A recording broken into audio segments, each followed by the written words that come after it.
E se a chave para a riqueza não for, sabe, trabalhar até a exaustão, mas sim organizar o dinheiro de um jeito mais inteligente? Imagina só ter um sistema, quase como um jogo, com regras bem claras, que promete exatamente isso. Uma forma de pegar qualquer salário e transformar numa verdadeira máquina de construir o futuro. Sabe aquela sensação de que o mês mal começou e o dinheiro já acabou? Pois é, muita gente sente isso. O esforço de um mês inteiro de trabalho parece que evapora assim que o salário cai na conta. É como correr numa esteira, sabe? A gente se mexe, se cansa, mas não sai do lugar. O que prende a gente nesse ciclo? Para a gente entender esse ciclo, uma das fontes que eu consultei traz uma comparação assim, bem forte. Chega a ser desconfortável. Ela faz um paralelo entre essa dependência total do salário e uma espécie de servidão moderna. A ideia é a seguinte: quando todo o nosso tempo é trocado por um dinheiro que só cobre o básico para sobreviver, a nossa liberdade fica, bem, comprometida. É uma visão que bota a gente para pensar, né? Mas, é aqui que o jogo vira. Presta atenção nesse dado. Mais de 70% dos milionários construíram a própria fortuna. Eles não herdaram, eles criaram do zero. Isso diz uma coisa muito importante: riqueza não é sorte, é método. É o resultado de um plano. E é exatamente esse plano que a gente vai desvendar agora. E a solução, esse plano, tem em nome: a regra dos 4 potes. É um sistema de organização financeira que é tão simples quanto poderoso. Ele foi criado para inverter a lógica. Em vez de a gente trabalhar pelo dinheiro, a gente vai fazer o dinheiro começar a trabalhar para a gente. Dá uma olhada nessa divisão. O segredo tá todo aí. A questão não é o quanto de dinheiro entra, mas para onde cada real vai. A proposta é essa: 60% para viver o hoje, mas 40% são estrategicamente separados para construir o amanhã. 20% para multiplicar, 10% para proteger e 10% para curtir. É essa matemática que muda as regras do jogo. Bom, vamos começar pelo pote que, na minha opinião, é o coração de toda a estratégia: o da multiplicação. É aqui que a mágica acontece de verdade. Esses 20% são a nossa principal ferramenta para quebrar o ciclo de depender só do salário. É com eles que a gente vai, finalmente, botar o dinheiro para gerar mais dinheiro. Tá, mas como isso funciona na prática? A ideia é bem simples: usar esses 20% para comprar ativos. E o que são ativos? Basicamente, qualquer coisa que pode aumentar de valor com o tempo ou gerar uma renda extra sem que a gente precise trocar mais horas de trabalho por isso. Claro, quando a gente fala de ativos, logo vem na cabeça o mercado financeiro, né? Tesouro Selic, ações. E sim, esses são exemplos clássicos. Mas a sacada que eu acho genial nessa abordagem é pensar que o maior ativo que a gente tem somos nós. Investir em conhecimento, num curso, numa nova habilidade, o retorno disso pode ser muito maior que o de qualquer ação na bolsa. Para entender o poder do tempo nisso tudo, olha só essa história da Ana e do João. A Ana começa a investir menos dinheiro, mas ela começa 10 anos antes. O João, para tentar compensar, investe o dobro todo mês.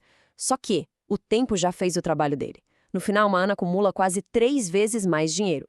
Isso não é mágica, é o poder absurdo dos juros compostos agindo por décadas. Mas pensa bem, de que adianta construir todo um patrimônio se qualquer imprevisto pode botar tudo a perder? É aí que entra o segundo pote, o da proteção. Ele é o escudo do nosso plano, sabe? A garantia de que os trancos e barrancos da vida não vão tirar a gente do rumo. E para construir esse escudo, o passo a passo é bem direto. Primeiro, automatizar a transferência de 10% da renda. Assim, a gente não precisa nem pensar nisso. Esse dinheiro vai para um lugar seguro e fácil de resgatar, tipo o Tesouro Selic. A meta? Juntar o suficiente para cobrir de 6 a 12 meses das despesas essenciais. E a regra de ouro é: se precisar usar, a prioridade número 1 é repor essa grana o mais rápido possível. É muito importante entender uma coisa: a função desse pote não é enriquecer. A função dele é evitar que um perrengue nos deixe pobres. É a paz de espírito que ele traz que permite que a gente continue investindo lá no pote de multiplicação, sabendo que existe uma rede de segurança. Ok, então o futuro está sendo construído, o presente está protegido, e a vida, agora, como fica? É aí que entram os 2 últimos potes, que são os responsáveis por equilibrar o dia a dia. Os 60% para a vida e os 10% para o prazer. Com 60% da renda, o pote da vida é o maior de todos. E o maior inimigo dele se chama inflação do estilo de vida. Já reparou? A gente ganha um aumento e, de repente, como que por mágica, aparecem novas despesas para pagar. É essa armadilha que impede muita gente de prosperar, não importa o quanto ganha. E isso nos leva a uma grande verdade, que essa frase resume perfeitamente: a verdadeira riqueza é silenciosa. O foco desses 60% não é bancar uma aparência, é bancar uma vida real.